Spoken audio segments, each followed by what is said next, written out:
Welcome to Three the Hardaway, aka the Three-Man Jalen Week, aka the best big three since LeBron D. Wade, and Bosh, live on YouTube on a Monday, not a Tuesday or Sunday. We here on a Monday. So if you are here, please leave a like on the stream, comment to join the discussion, and subscribe to the channel. We are on our way to that 200. If you are on YouTube, we don't have our usual three-man Jalen Weave right now. We got a +1 today. So we'll get into our guests in just a little bit. But if you don't know who I am the walking bucket providing instant offense. It's your boy Savage. Up here, we got the coach on the sidelines taking them to school on and off the court. And when I say it's really shitty, it's really shitty. Shitty, your voice good, man? It's all right, man. I'm about to get together. We got one Thursday, Friday. I got a game tomorrow, got a game Thursday, got a tournament Friday, and the conclusion of the tournament on Saturday. So only day off is Wednesday. Let's work. And even then we got practice in the morning. Let's work. This how you know it's basketball season because they be having on Thanksgiving tournaments, all the holiday tournaments coming up back to back, 3 games in one day, nonstop. So, Shitty, you got it, man. Coach, you got it, dog. Just get some tea, get some honey, and, and fix it. And do nothing with the beer. I got you. I stay away from the beer. I got you. We also got your favorite DJ, Sample Man himself, back from PO, Mr. Taylor. What's going on, brother? How y'all doing, man? I freaking miss y'all. Miss you too, man. You had fun with your mama? Huh? You had fun with your mom? I have fun with moms, bro. I have fun with everybody at homecoming. You know, got to rock the Memphis sweatshirt for a reason. Shout out to everybody from Memphis, man. Miss y'all. Yes, sir. We also got, speaking of Memphis, we got Bluff City media writer, Off the Ball Network writer, my guy from the Up and Under podcast, Mr. Francis, on Twitter at Slugger Sports. Francis, what's good, man? You muted right now, though. I'm not muted no more, right? There you go. Don't hear me? Great. Great. As I was saying, while I was muted, it's an absolute honor to be on this show. Y'all are absolutely incredible. It's really an honor and a blessing to even be a part of this. And I'm just excited to talk basketball and get into everything with y'all. Blessings, brother. Thank you. Much love. Appreciate having you on. Appreciate it. Now, I don't know if Toot want to get to his story time first or whatever you had going on. I'm here for whatever, bro. Like, it's been a minute. Like, it's legit. Go ahead, man. Let me get your ISO on. Y'all, for everybody don't know Francis, you don't know. Kevin Durant's my favorite player, right? And I just happen to be out here in the city of Phoenix. Last season, I've tried to see Kevin Durant twice. Oh, yeah. Didn't work out. The first time I went was literally the ankle when he hurt himself in warm-ups. I'm parking my car reading that shit. You know what I'm saying? So I'm like, yo, what's going on? Everybody outside. What's up, Kane? How you doing? Hey, Kane. You know what I'm saying? So that was the first time. The second time was against the Clippers, ironically. And he just sat out. So this time I was actually finally season opener, first game. Make sure I was able to see my guy, right? Cool. You know, happy seats, happy feeling. Finally see Kevin Durant. Y'all see the videos. I also posted a video of the Suns mascot. If you're unfamiliar with the Suns mascot, it's a gorilla, right? So I'm sitting in my seats, get to my seats. I'm the only black person in sight for a minute, right? Oh, gosh. So, sit to my seats. Cool as hell. People cool as hell. You know what I'm saying? They started talking about how much cheerleaders get paid. I'm like, okay, cool. Out of nowhere, she goes, oh, damn, the Suns mascot make $200,000. Y'all, when I say I was this close to saying, put me in that goddamn gorilla suit. I had to realize where I was. And I have to ask y'all, would you put on that gorilla suit for $200,000 with the racial undertone that they may or may not have? $200,000. I might have to consider it. I ain't gonna say no fully. I'm gonna talk to the wife about it. Yeah. I would need to consent. $200,000 a lot of money to say no to, boy. Is it hot inside of a mascot suit? I never wore one. Oh, it's gotta be. It's gotta be. It's not. You said it's not? You talk like you know from big experience, friends. What's up? Yeah, I've never been in a mascot suit. No. Every time I see people, like, you know, I went to MUS, they had the owl running down the sidelines. Every time he took off the helmet and whatever, that dude was drenched in sweat, just absolutely sweat everywhere. So yeah, it's got to be hot in there. It's got to be. And then that's like black too, bro. Like that's an all black gorilla suit, man. I don't know. Black it attracts heat, man. That like purple. Then it's hot as hell out here anyway. Not now. It's beautiful out here now, but like in the summer. But I had to shut it. Like that's been on my heart since like the season opener. So that I'm happy I was able to shut it. But the Suns did win that game though. Ironically, it was the last time the Suns did win. So Suns, apparently I'm the good luck charm. Ooh. So let me pull up. I know Francis got beef with Phoenix, so we can get into that a little bit later. Oh, come on. Now, I got beef with DeAndre Ayton, and he's not on Phoenix anymore. Okay, so we all had that. I'm a little, it's not as bad with Phoenix, but, you know, we'll get to it. We'll get to it. You still had that beef with the Blazers. Yeah. I guess. DeAndre ain't the top 5 center. That's what we think. Okay. Oh, absolutely not. Candy said, if I still go to Cracker Barrel, can I wear the I'm ordering pancakes. What's happening? Exactly. Playing a little game with it too. Yeah, the tea thing. Yeah, I'm playing it. Hell no, that damn game made me realize how dumb I am. Hell no. I know, for real. The game will tell you you're ignoramus. You need a moment for those Cracker Barrel pancakes, though. Those are some really, really good pancakes. It's the crispy on the edges, and the it's fantastic. You can't get the it's syrup. The crispy edges. It's the crispy edges. Man. You can't get the syrup from anywhere else either. Man. All right, NBA trivia. What you got? Trivia. Right. Gotcha. Easy. So, I'm gonna go with this one. Steph Curry is the first player in NBA history to make a 3 in blank straight regular season games. Again, Steph Curry is the first player in NBA history to make at least a 3-pointer in blank straight games, regular season games. I feel like it's got to be up there. His whole career? No. I think he's still, the record's still going, but I mean, it helped. It don't help. Like 230, huh? 230. You're actually really, really close, Sheedy. Damn, 232. Nah, damn. I mean, you warmer, but 240. I don't know. Right. The price is right. Yeah, 250. Damn. Wow. And counting. To my understanding, it's still counting. I got this for like about a week or two ago. But yeah, and 250 straight games, Steph Curry has scored a 3-pointer. I mean, he's guaranteed. That's a guaranteed 3. That's on your parlay. You gotta have that. Right, that's a parlay. Now the odds too low. I ain't put that shit. I was like negative 5,000. Yeah. You gonna make that? Wow, 250. That's a lot. Wow, that's a whole lot. 82. That's 3 seasons. That's 3 seasons. Yeah, 164. Damn, that is 2 seasons. 3 seasons. Yeah. Mm-hmm. That's a whole lot, man. Steph Curry. That's a GOAT shooter. Better than DeAndre. Speaking of shooters, we had somebody shooting last night, not in Memphis. Thank God. but thank God. But for the Philadelphia 76ers, Tyrese Maxey, ladies and gentlemen, he has been freed up due to the James Harden trade. Of course, we talked about it last episode with me and Sheedy, where James Harden is now with the Los Angeles Clippers, who have not won a game since that trade, and the Sixers, who have not lost a game since game 1. Which, of course, does not include James Harden playing at all, the Sixers. And so I just wanted to hear y'all's post-trade thoughts again. I didn't get your thoughts at all last week, Tevin, about the trade. And, of course, Francis, you can chime in as well, too. But what are y'all's reactions to, on one end, the Clippers are not playing well right now. Can they turn it around? And then on the other end, the Sixers, is this the real Sixers now, given that in previous years that they struggle in the playoffs? Do y'all trust the Sixers to that end with Tyrese Maxey being that guy? So whoever want to hop in first, go for it. I love the trade. First of all, I love the fact that James Harden offered his team, because you literally had an MVP in the playoffs that couldn't get the ball.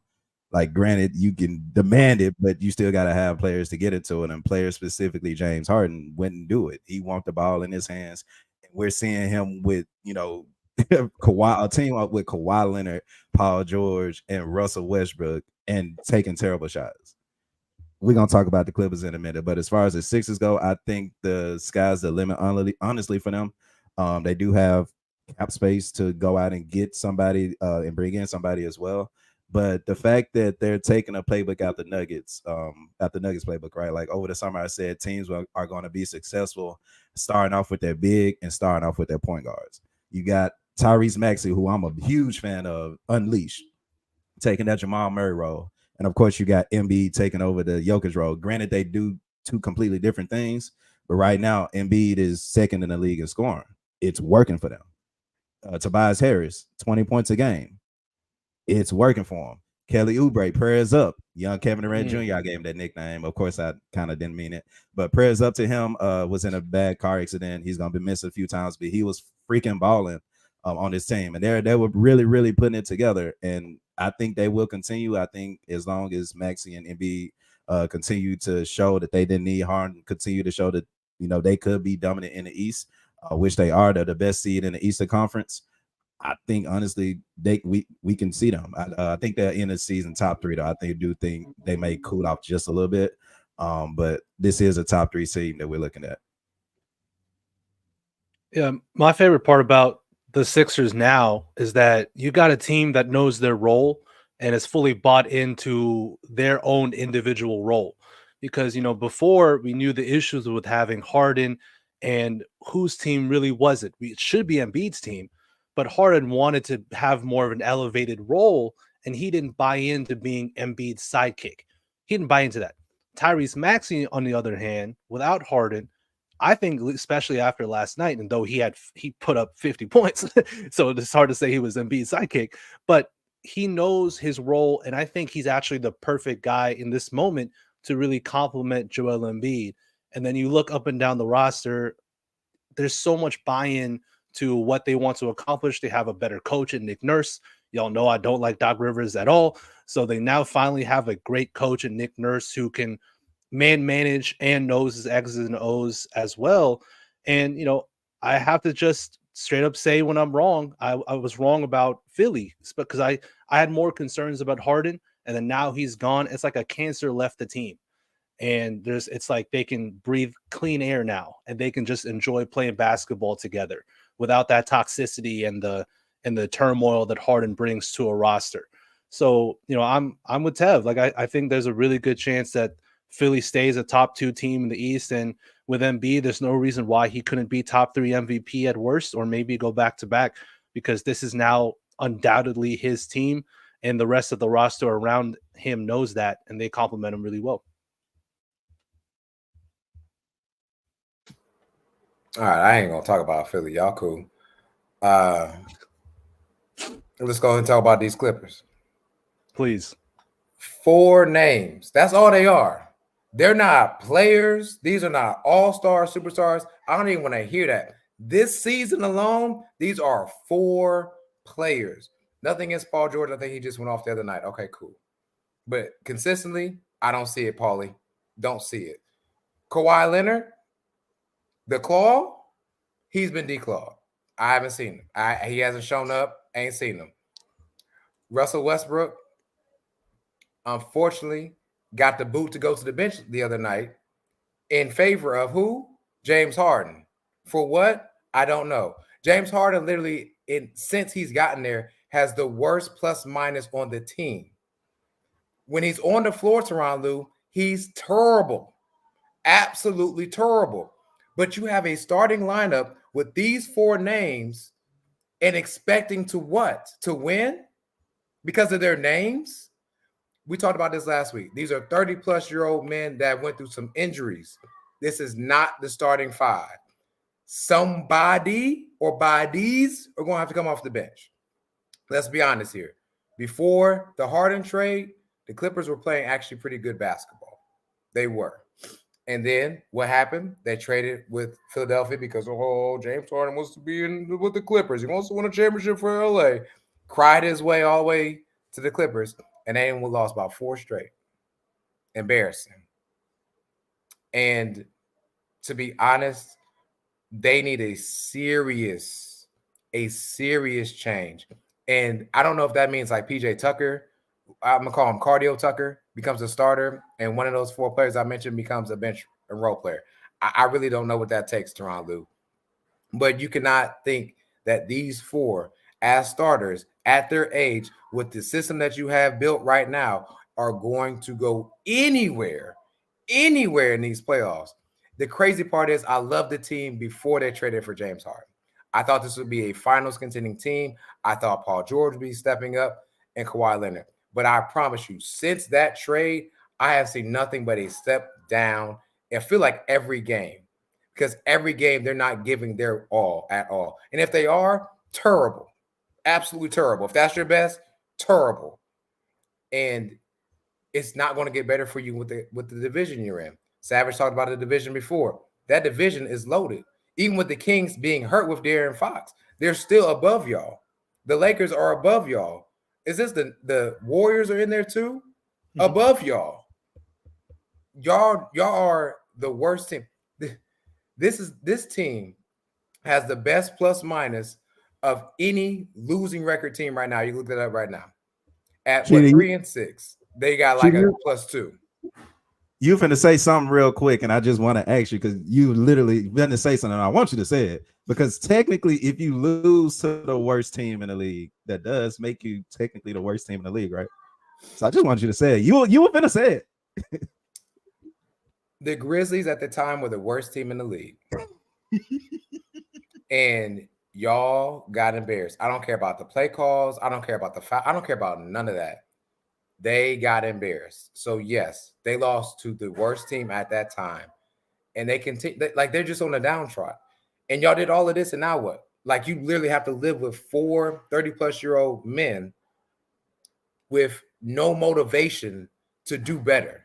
I have not seen that yet, and no one's taking the reins. No one's saying, "Hey, I'll be the alpha male. Y'all follow me." Maybe it's Paul George. I don't know. It definitely ain't nobody else. Oh, now Candy. I didn't bring it up, but I'm if some food in front of me, I'm gonna eat it. Okay, I'm gonna eat it, but I'm gonna leave it alone. Shout out to the 76ers. Shout out to Maxey. Shout out to the Kentucky Wildcats for putting these boys in the league because they got a lot of boys in the league that can hoop. And Maxey was just waiting his turn very patiently, very, very patiently, and now he has that with a center who is the second best center in the league. And definitely a MVP candidate at this time and will be at the end of the season. Let me go ahead, let me add something to what you said, Sheedy, because I also have my own little diatribe about the Clippers and it's similar to what the sentiments you're sharing. Because look, think about the future of this team. They have a new stadium opening up before next season. That's their goal. It's to open a new stadium in Inglewood, just south of SoFi, like right next to SoFi, basically in Inglewood. They are trying to make the Clippers this brand, to be the city's team, the working man's team, all this, whatever. That's their whole marketing strategy. What actually is their plan to build a roster moving forward? Because the only 2 players on contract for the Clippers entering the 2025-2026 season are Norman Powell and Kobe Brown. They just drafted Kobe Brown from Missouri. So that's it. Like those are the only 2 players right now who are under contract for that season. So what's their plan? Is it to re-sign Kawhi, who's going to be 35, I think, at that point? Are they going to re-sign Paul George, who's going to be 36 at that point? Are they going to re-sign James Harden after this season? Are they going to re-sign Russ? To what deal? There are so many question marks for the future of this franchise, and they also have basically no draft picks. They have 2 second-round picks, and finally a first-round pick because it's for 7 years from now in 2030. So it's like, what is their plan? And my hot take for the Clippers is if this continues with James Harden and etc. And Tyronn Lue said he wants to give the ball to Harden. Tyronn Lue's like, Harden's going to be the guy who's going to run this offense. Tell Harden to beat James Harden. Whatever. Well, whatever. If this continues, I think Paul George or Kawhi Leonard or both gets traded at the trade deadline because what's their plan? What are they doing? They're going to keep him for what? What's funny, Francis? That was one of my questions for true or false. Wow, there we go. It was true or false. All 4 of them will still be on the roster past trade deadline because, like you, I don't see how it gets better. Like we can even go to the game the other day against the Grizzlies, right? James Harden was not in the game at certain points in the fourth quarter. They went on a crazy run, making threes like back to back to back to back threes. Paul George dancing on Bismack Biyombo on the perimeter, three in his face, and one, all that stuff. And I tweeted, I said, the Sixers are the Clippers are on this run without James Harden in the game. Ty Lue puts James Harden in the game, and it goes downhill from there immediately. And so you can see the negative plus minus in real time. And so I asked myself, like, what was the point of trading for James Harden? Did you really need James Harden that much? If you're the Clippers, you already had Paul George, you already had Kawhi Leonard, you already have the new all NBA requirements to play 65 games. So you know that unless Kawhi Leonard is really hurt, he wants to make his money. So he's going to play. And as far as I know, he's been playing for most of the season along with Paul George. Of course, it's early in the season, but he's been playing in these games. And so what pressure did you get from anybody to where you had to trade for James Harden, and not only trade for James Harden, but give up KJ Martin and other pieces to get him? Like KJ Martin was thriving in the Clip. He wanted to be in LA. He's from LA. And so to trade for James Harden for no reason, in my opinion, no reason, that was like a Steve Ballmer special. Just overreacting for no reason, getting hyped for no reason. That's who Steve Ballmer is. He's the Microsoft guy, investing, all the type of stuff. That's what he does. But I think that's a bad investment on his end. And like you mentioned, Francis, they don't have any picks for the future. You said 7 years from now, they might draft my son. Yeah, 7 years from now, literally. And then you also, again, all four of the main pieces are not going to be there. If I'm an NBA player, do I want to go to the Clippers at this rate with no constructed roster at this point? And so I'm curious to see how it pans out. But I've said for the longest, unless they have a heart-to-heart conversation in the locker room and say, hey, somebody got to take their ass to the bench, James Harden or Paul George, it won't be Kawhi Leonard. And if it's Russell Westbrook, he might be a malcontent. You know what I'm saying? So that's he hates riding the bench in LA, boy. Yeah. He hates riding the bench. That's what he's doing. So I don't know what they're gonna do. Norman Powell played great against the Grizzlies last game, so I think he needs to play some more.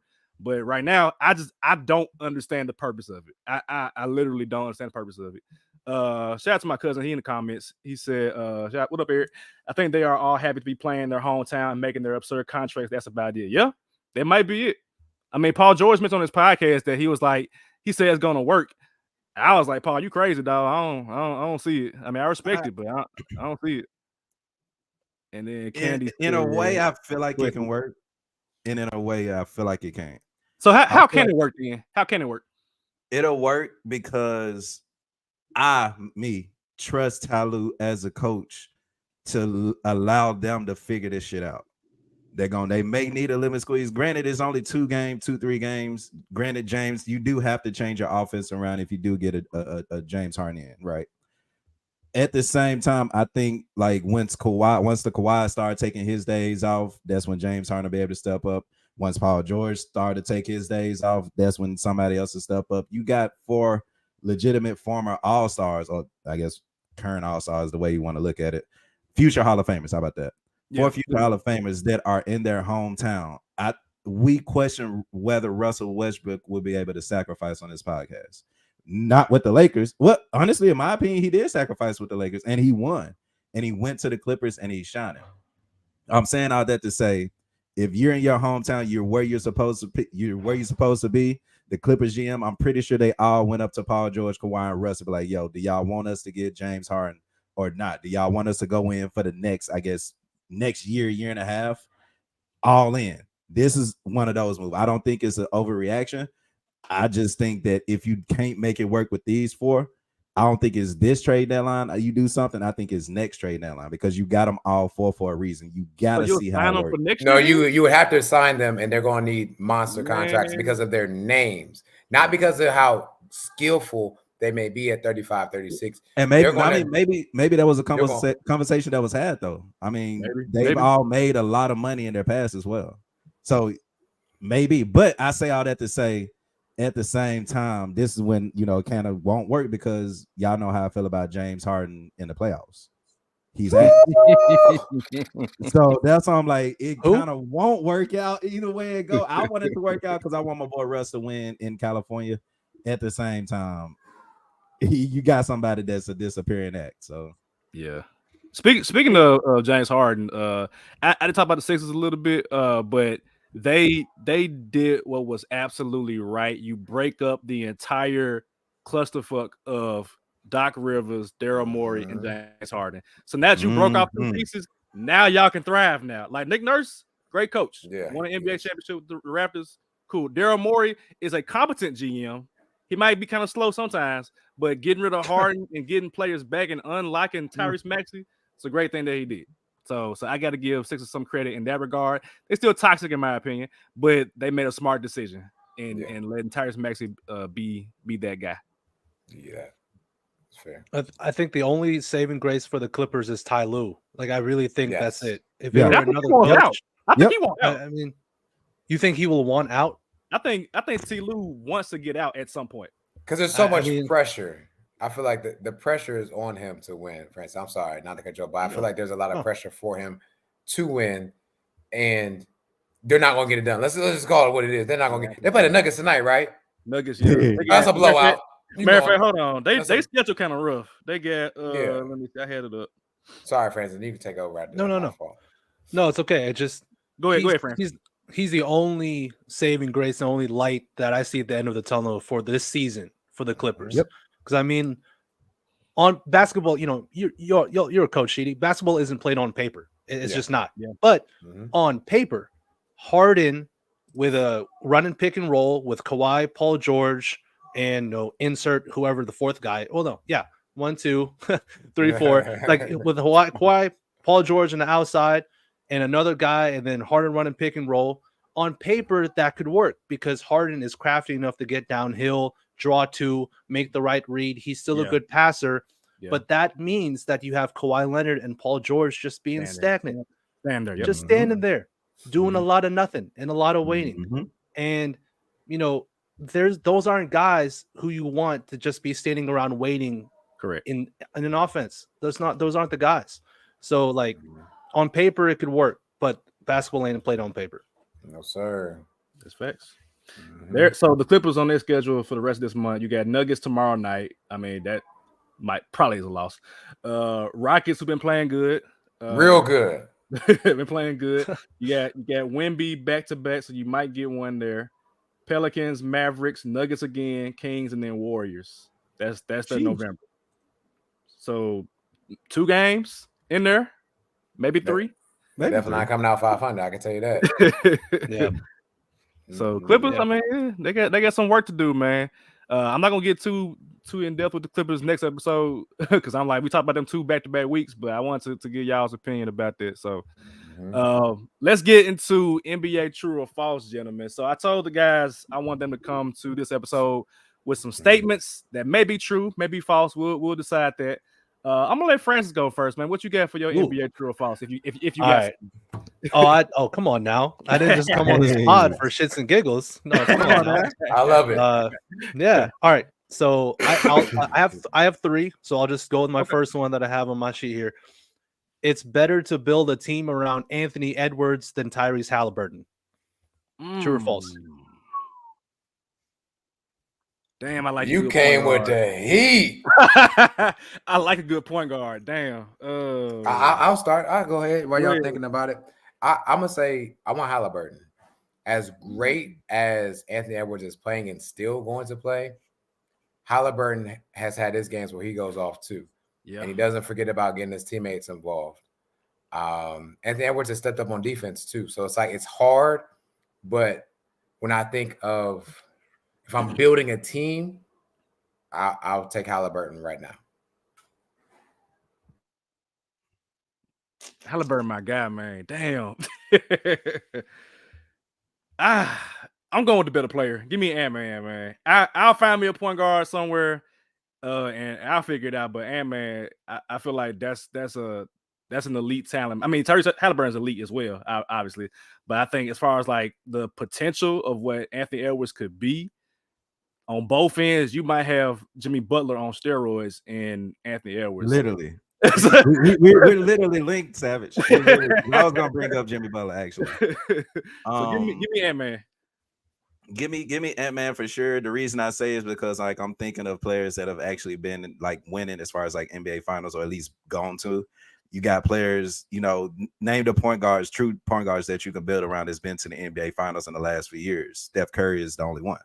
You think about guards, I think of Jimmy Butler, I think of Jason Tatum and Jaylen Brown.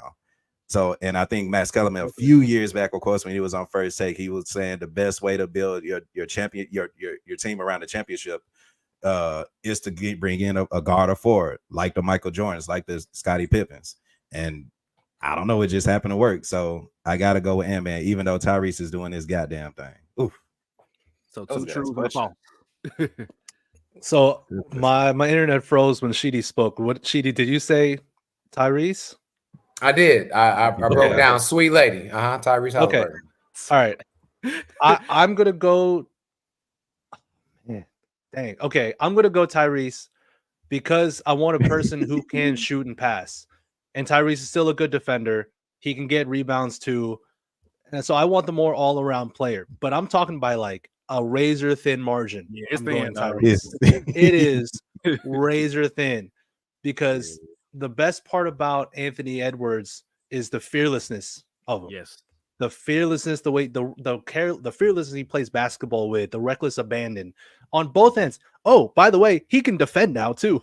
Yeah. So look out. Like he can also defend. Man, he cuts it on. Like he chooses not to defend all the time. But when it's time to lock in, he like, you know what? All right, let's go ahead and be defensive this possession. He has the athleticism, defensive IQ, the quickness. He can be a high level defender when he's locked in. We've seen it. We've seen it. Like he's done it already. So I think the sky's the limit with Ant. I just love the guy who can do everything with the ball in his hands, pass, shoot. Everything, and that's what Tyrese can do. He can do everything with a basketball in his hands, and but it's tough. It's tight. So that's my answer. Look, I get it, man. Tyrese is a walking 40, 50, 90. I definitely get it. I go next, man. True or false? The Houston Rockets will have the second best record in their division. Oh, true. I need a division. So the division is Grizzlies, Rockets, Spurs, Mavericks, San Antonio. Pelicans. Wait, the Mavericks, right? Yep, Mavericks. Yeah, right Spurs. behind the Mavericks. True. Yeah. Oh, because the Grizzlies ain't doing it. Chill, Sheedy is not that podcast. You're right. I'm gonna go true as well. He may got them boys playing good basketball, and you spoke of 50, 40, 90. There's a certain former Grizz player. He shall be unnamed and remain nameless on this podcast. Rip off the Band-Aid, brother. Rip off the Band-Aid. He on a different team now. Y'all can. Shout out to him. Salute to him. Make that $20 million a year, my boy. People question that. Make them. Hey, they question it. I was like, it's perfect for him. I ain't a hate on, man. Get your money. I know what you're worth, but I ain't expect no 50, 40, 90. Shit, keep doing what you're doing. What is he shooting? Let me see. Hold on. 50, 40, 90. Like it's like 55, 52 and 9, like 92 or something like that. Damn, Dylan. Off the top of my head.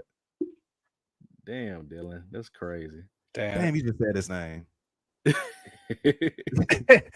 Was he like Voldemort, Harry Potter? Yeah. Yes, he was. I ain't saying his name. Shaved the nose off and everything. Yeah, for real. So he's shooting 84% from the line, 53% from three still. He's still shooting good from three. 53. So he's shooting 50, 50, 80 right now. Dylan Brooks. That's like, golly, I feel Go ahead, friends. Man, this is.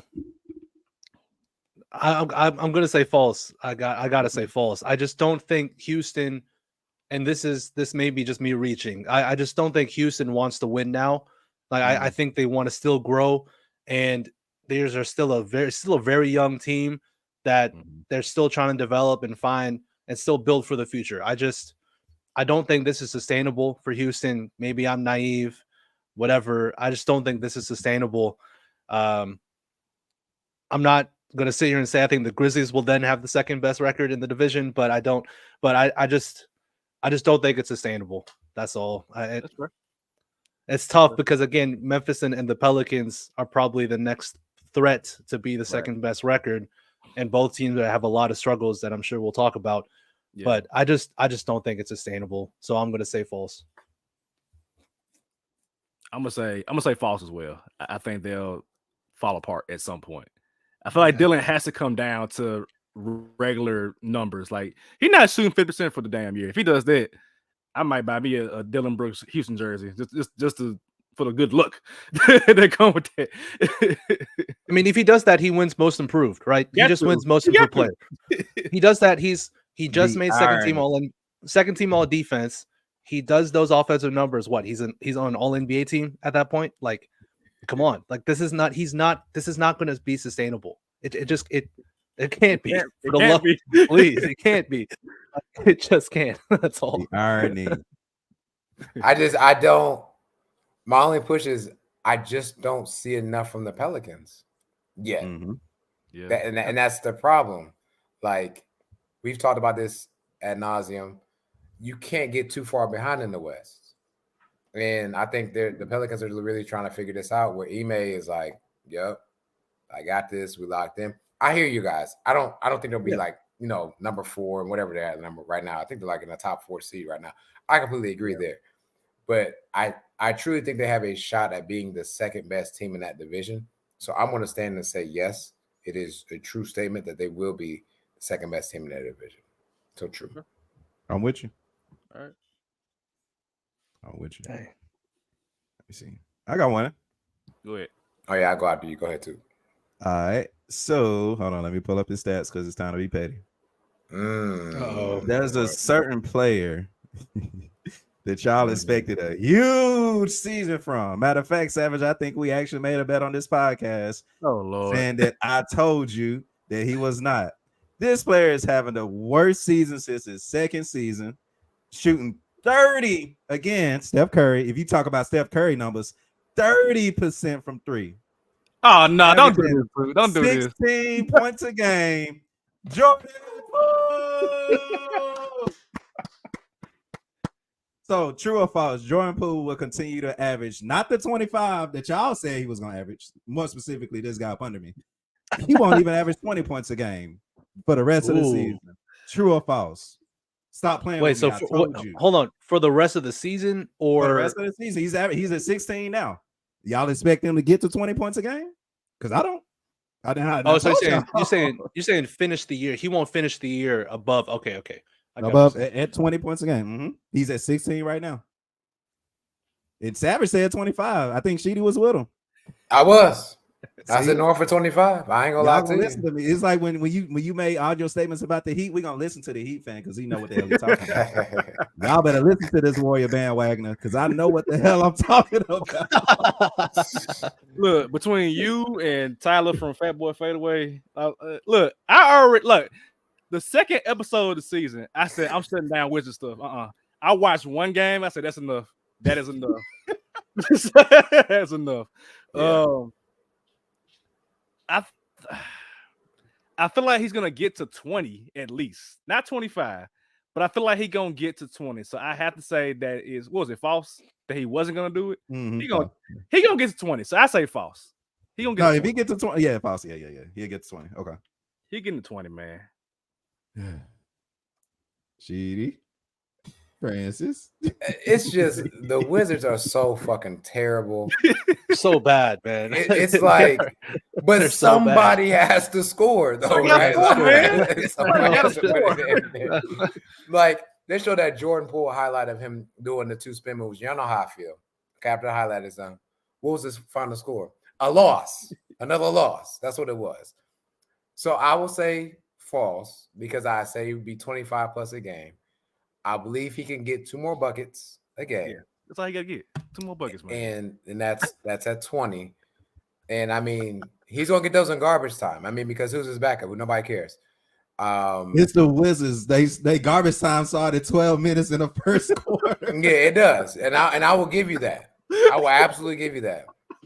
Because I couldn't name you their starting 5, nor do I care. So yes. Oh boy. Yes. Oh, give man, me false. Y'all, man. Oh, go ahead, Francis.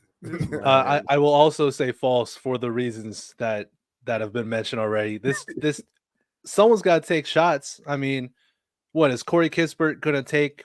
8 threes a game now? He's taking 5 actually. It's a lot. Yeah, that makes sense. Of course, we're getting him up right now. Yeah, that's true. Yeah, but I just someone's got to take shots. Yeah.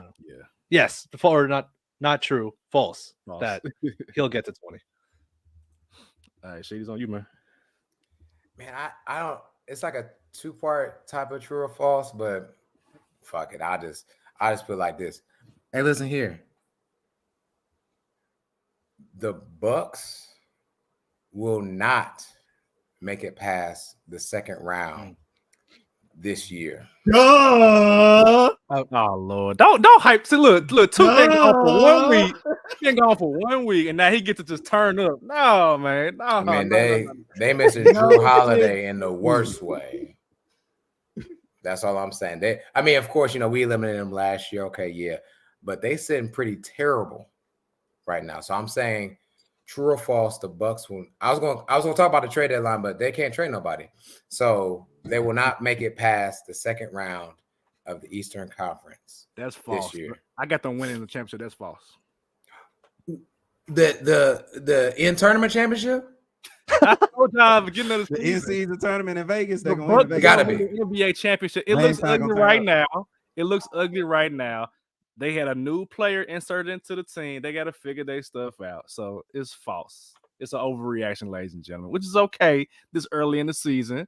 Damian Lillard gonna figure it out when he gets back into the lineup consistently. Giannis out here hooping. False.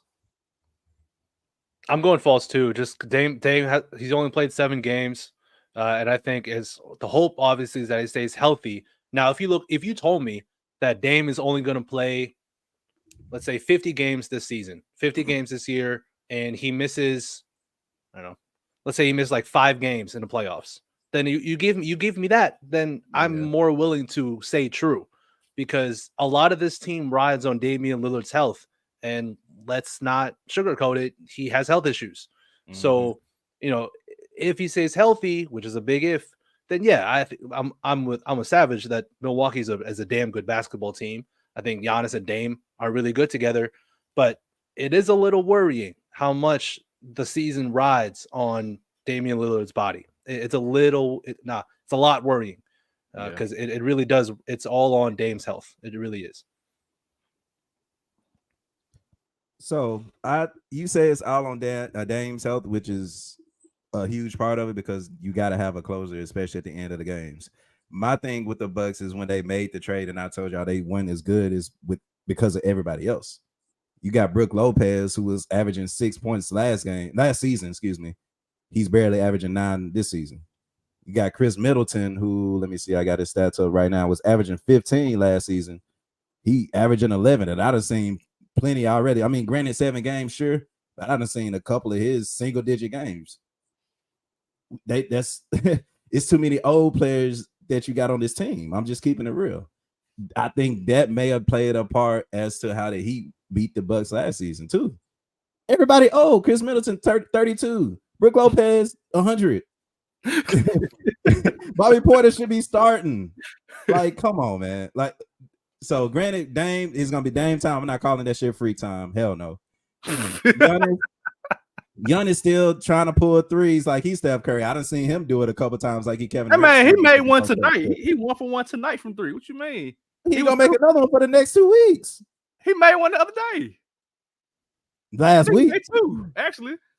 All right, we'll see. Okay, I get off.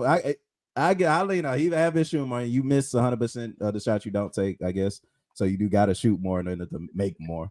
But at the same time, everybody else is old. The only way they get past the second round is if they make a trade and get somebody that can actually help this team. Other than that, nah, they may not. I ain't gonna put the first round. I ain't gonna disrespect them like that. Depending on the matchup, if they play the Heat again, they play your 2-8 Pistons, then maybe. Yeah, they hurt my heart. They hurt my heart. Yeah, pull that bet out of there. Pull that bet out of there. They're playing hard though. They're playing hard, but they lose. They saw that next step. They lose. They've been losing so many fourth quarter leads. It's ridiculous. But we'll talk about that later. I said rock with them. What's the next one, Francis? All right, I'll go. The Warriors are a playing team at best. No, that's disrespectful. I'm concerned about Chris Paul's role with this team. Like, bruh's averaging 8 points a game. How many assists though? I think like 7 assists per game. That's come on now. That's Chris Paul. Of course, he's going to average a lot of assists. Yeah, like, he gonna dish Chris that, Paul. Bro. He breathes and average like 8 assists a game. Like, it's Chris Paul. No matter how I'd rather have Chris Paul's 8 assists than Jordan Poole's 4 turnovers a game. Hey, I ain't gonna argue with that.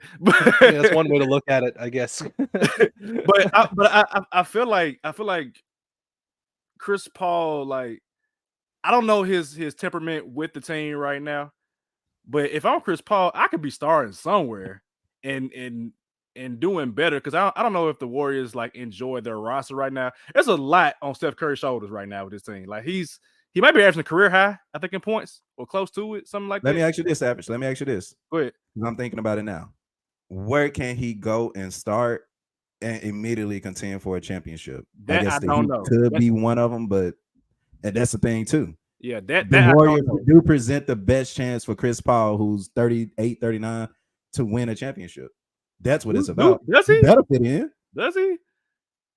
I think. Tell me a team. Clay ain't looking too good to win, like, to championship contention. Draymond. That's just Clay. Shots gonna start falling. Shoot. I mean, that's true, because it happened last year with Clay. But I ain't worry about that. The Warriors can't defend nobody, man. Like, they I ain't really rocking with them right now. I mean, they the Warriors. They'll make the playoffs. 6. But put them in the playoffs. You run to. I What's think your if answer? you run into, you say, my answer. Damn, they 6 right now though. I'm gonna say they're a playing team at best. I'm gonna say that's true. I say true. I say they'd be like in the 7 to 8 range. They'll get a home game at some point in the play-in. All right. Okay. I'm gonna go false. Okay. The Warriors will figure this out. I hear you about the Chris Paul thing. They're not asking Chris Paul to score 15 points and 20 assists.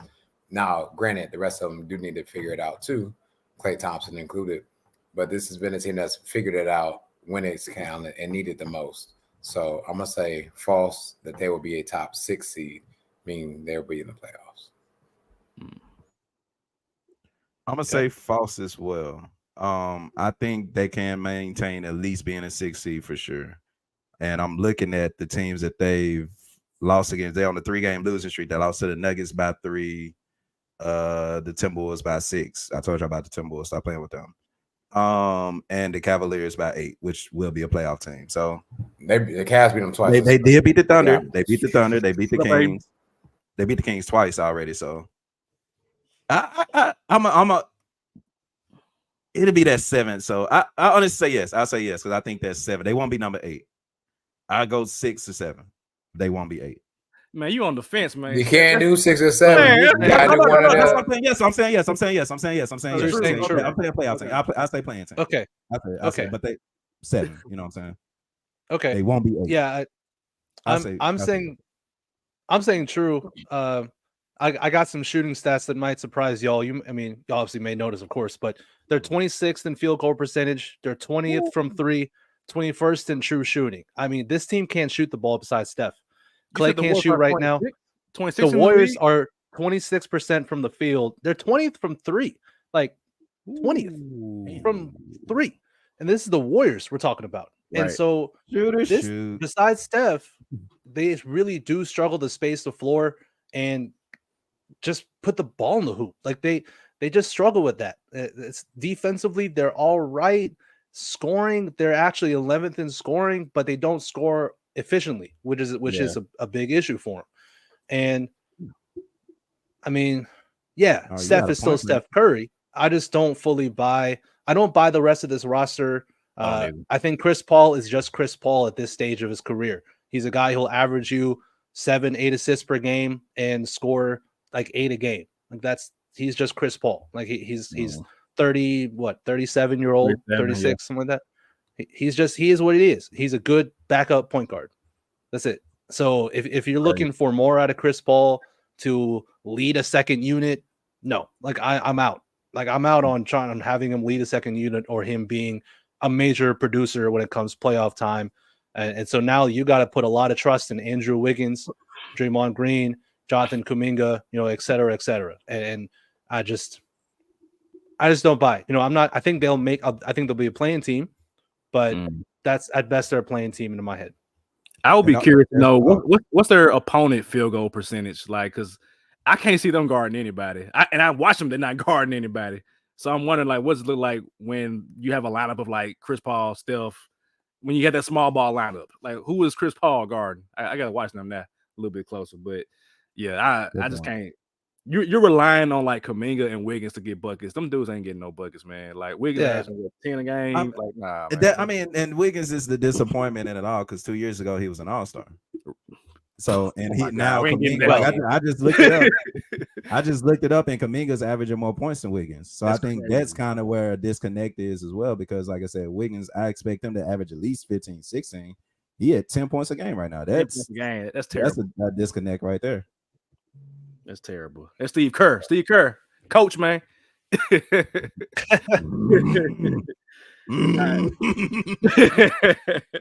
All right. Here's my next one. True or false?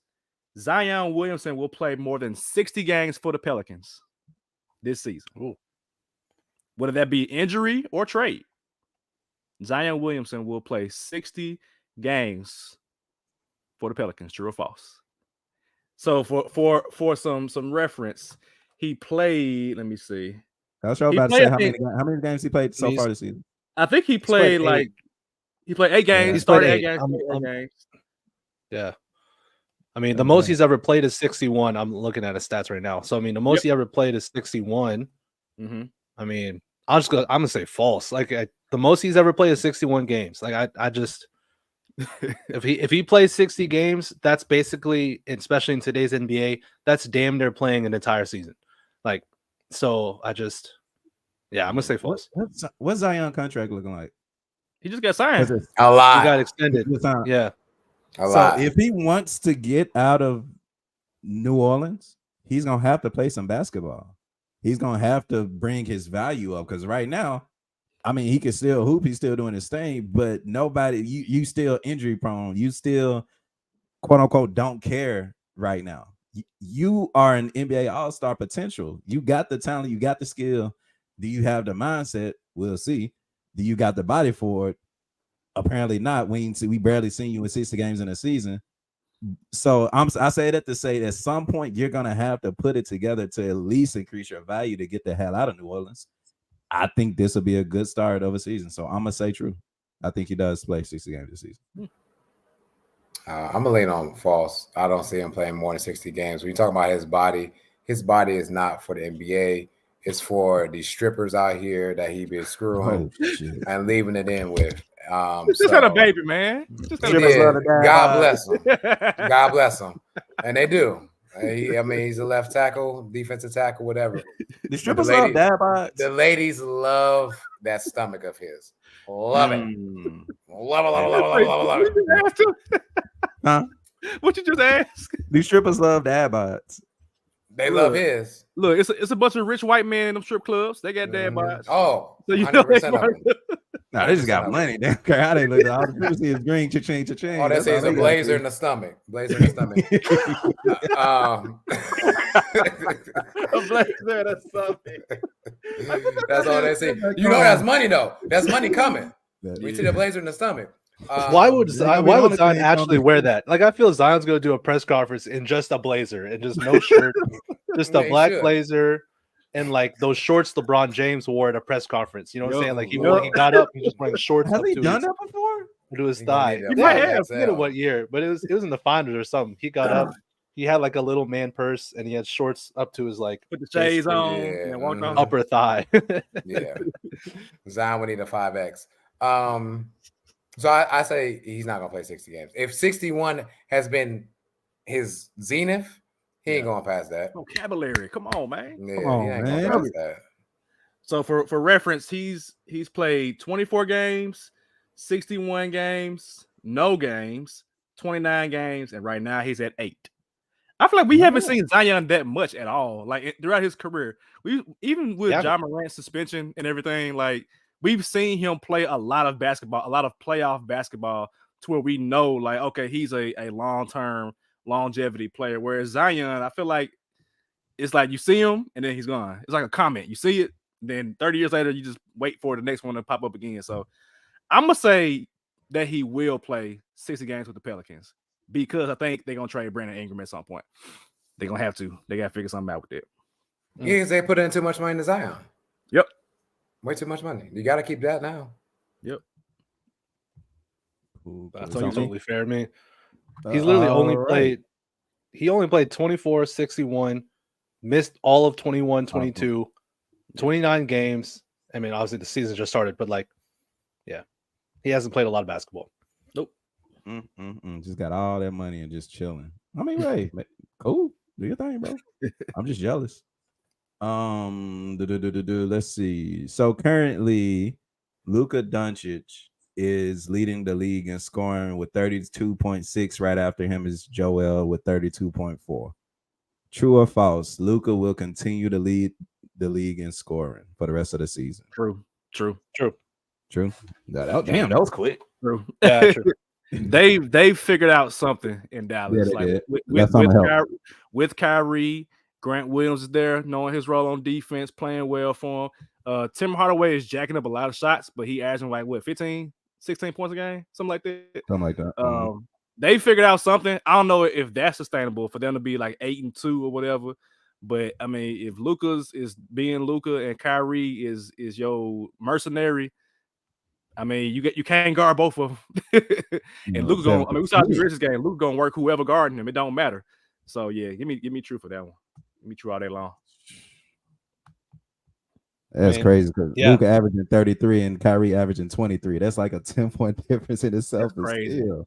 And you know Kyrie can go get 30 by himself. My God. I gotta watch them. I haven't watched them since the Grizzlies game. I gotta watch Dallas.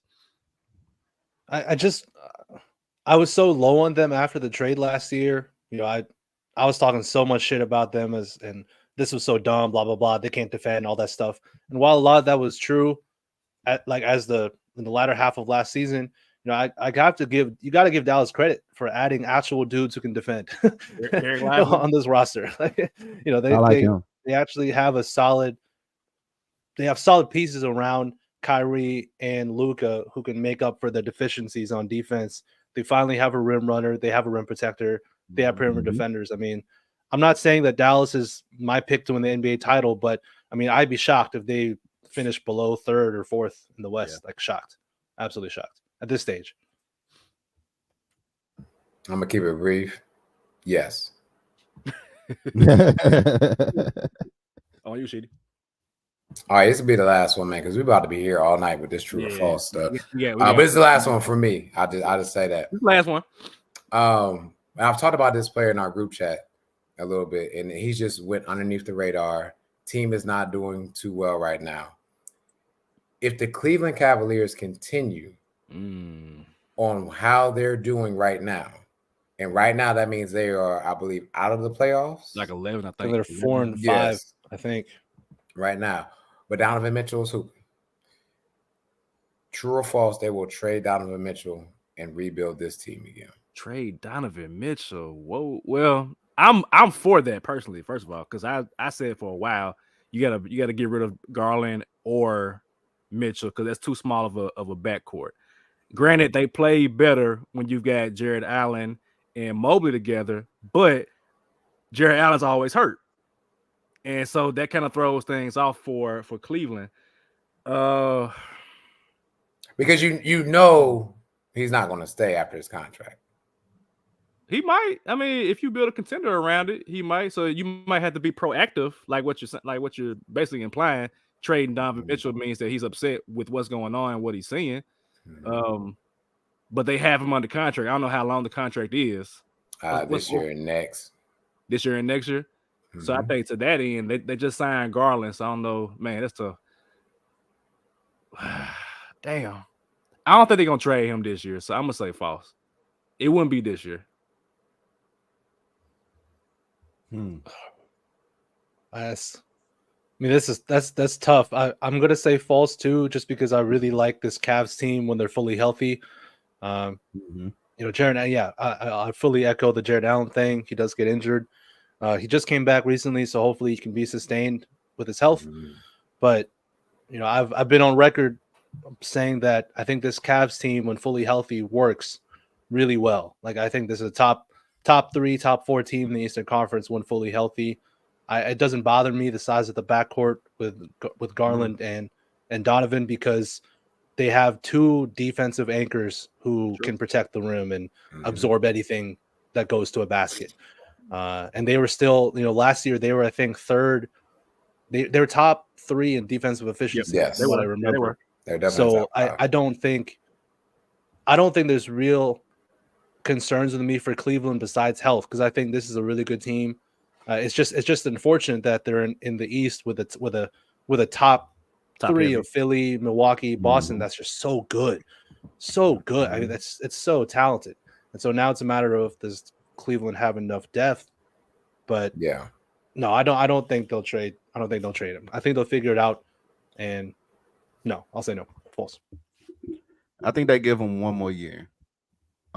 Because looking at the stats, you literally have 2 players that do the same thing with Garland and Mitchell. And you got 2 players that do the same thing with Jared and Evan Mobley. Like, Evan Mobley shooting 16-17% from 3 this year. Bad, he should be shooting a little better than that. Like, there's no floor spacing amongst them, so that kind of makes scoring a little bit more difficult. And then you Jared Allen, like you said, don't really play, so that messes up the chemistry. Because, Francis, you're right. I enjoy watching this team when they're fully healthy, but when they're not, of course, there are going to be some issues. So I think they do give them 1 more year. If they don't at least make it to the second round this year, I think they do pull the plug over the summer, if not by the trade deadline for sure. But I do think they go younger and do trade Donovan Mitchell rather than Darius Garland and anybody else. And I think you still get a good haul. I think you still get a good haul for Donovan too. Yes, they will. So they have flexibility, which is good for them. And I mean, you got money based down there in G League, killing it too. He doing his thing down there, making shots when he came up the main rock. Don't get me talking about Imani Bates, man. As a Tigers fan, I don't want to do that. Don't do that.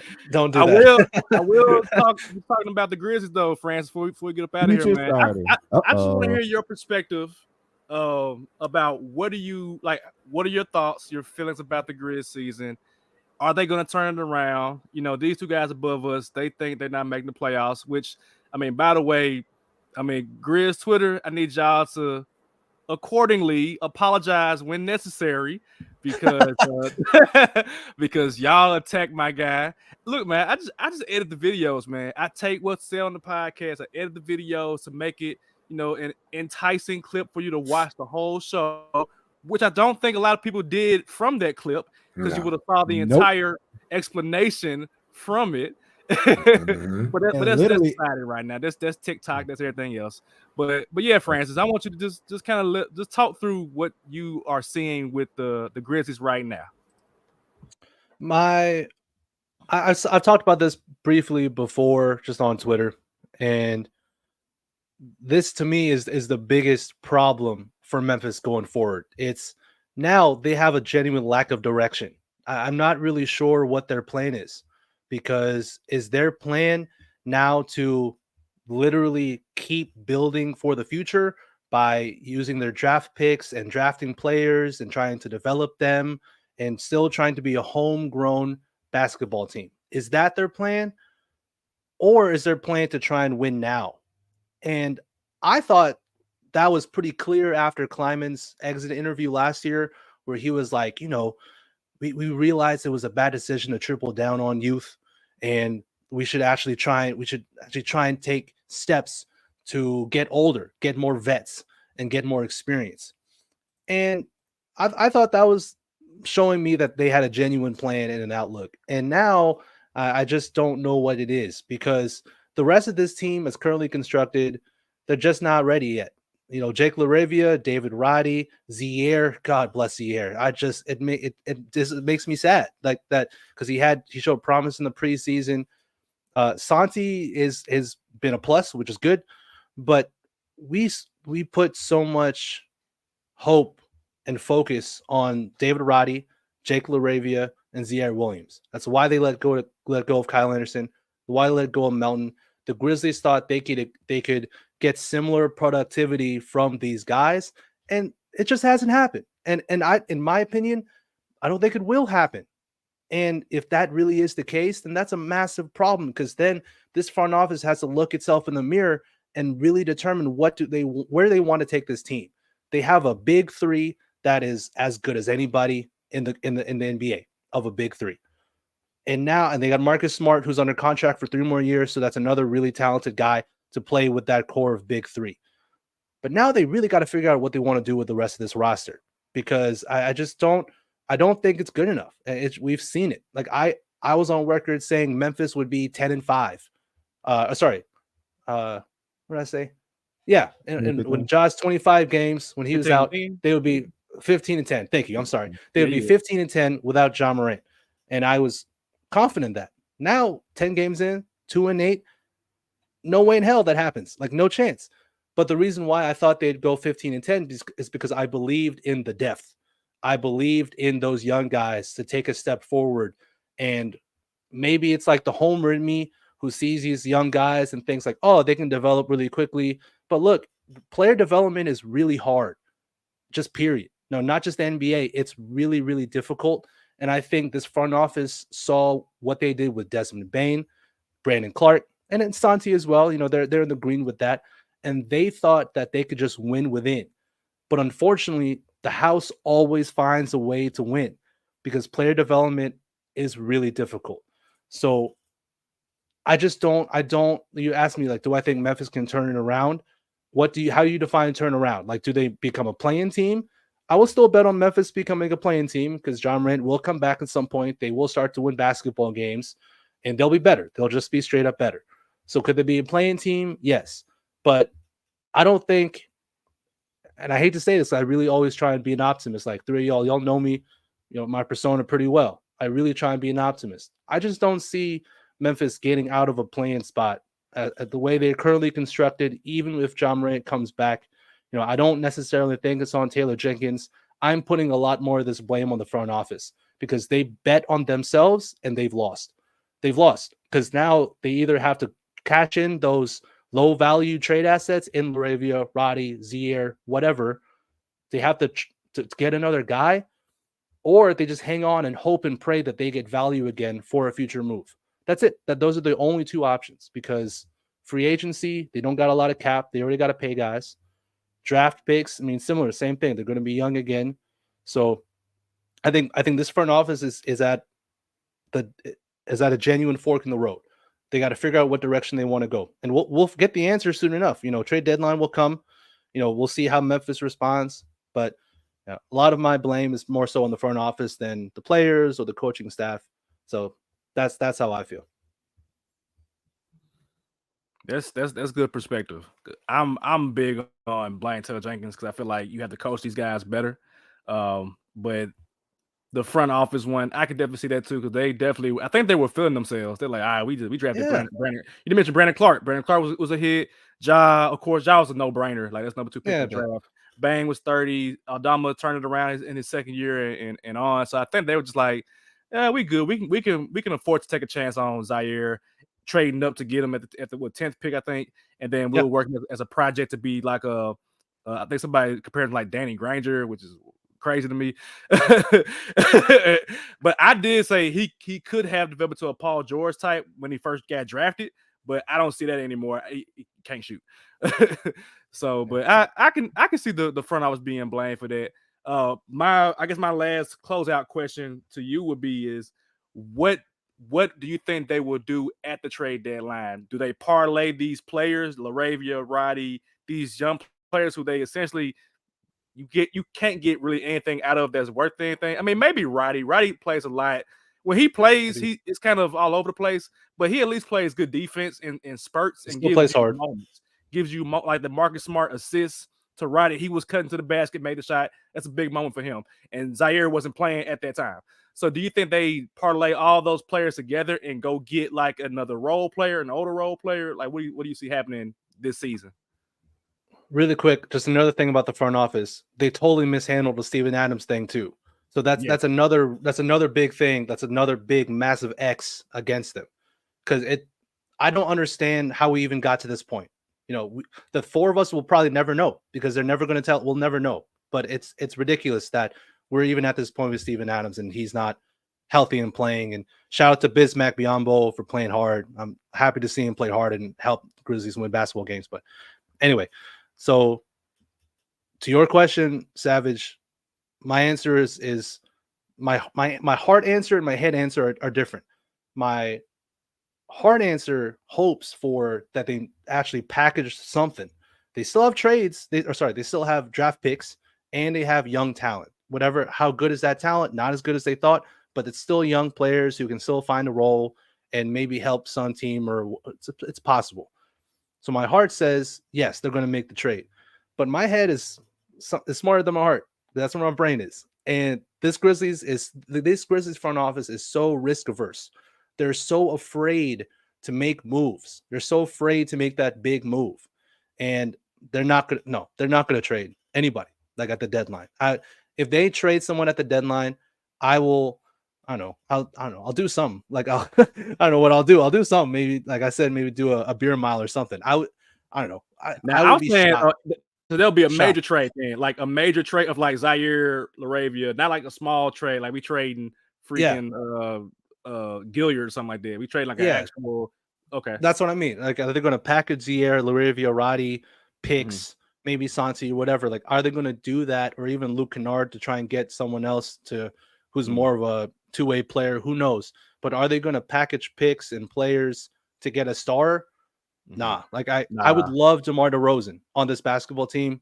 Don't get too started. I don't know if that's a good or a bad thing, but it's a good thing for him.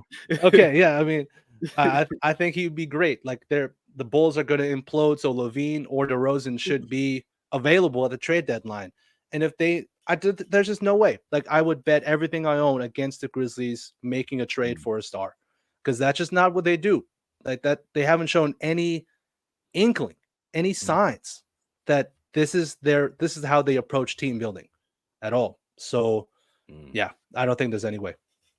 Okay, that's fair enough, man. Well, we appreciate you coming through, Francis, man. So we got to get you on again. I got to get on Up and Under again, man. So just let me know what's going on with that. Where can they follow you at on social media, my guy?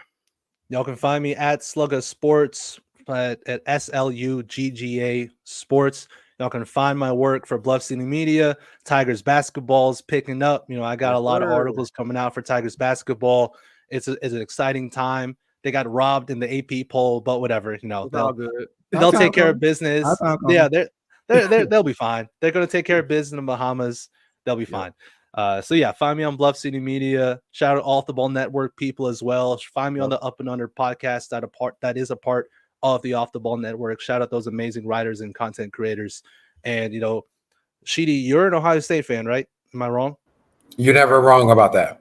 Okay. Never wrong. The last thing I'll say is go blue. Well, if you want to steal our signs, you sure can. I will. I got my binoculars somewhere. I'll go to games. Send it to Hardball. Games to steal signs from your biggest rivals going to give you the signs. Come on, Hardball. That's a lie. You're right. Well, apparently y'all were using the signs we were using too. So I mean, hey, whatever. What I will say is we've lost 2 straight. I have no room to talk. We'll see you in the rest in the end of November. We'll see. I'm a realist. We'll see you. I know. We'll see you. We'll see you Thanksgiving. Yes, sir. Francis was slick on that one. He waited till the last possible. Right. Going. Also, Fran, shout out to your wife, man. She passed the bar, man. Yes, shout out to my amazing wife, Alexandria Lovelace. She's gonna be a lawyer. So I'm a trophy husband. Like I'd say, I'm the trophy husband. I'm all about women's rights. If she wants to make more money than me, that's fine. Like I am okay. You know, no, I'm chilling. You go ahead, do your thing. She does family law at a big family law firm in San Diego. That's dope, man. Yeah, so Dope. I'm so proud of her. I appreciate the shout out. I'm sure she would as well. That's dope, that's man. dope. That's dope. That's dope, man. All right, y'all. That's it. I don't know when we're gonna be back because next week is D-Day for me. So I will be in communication with y'all about when we're gonna record again. So might have a son by next week. We'll see. But if not, stay safe. Be blessed. Peace.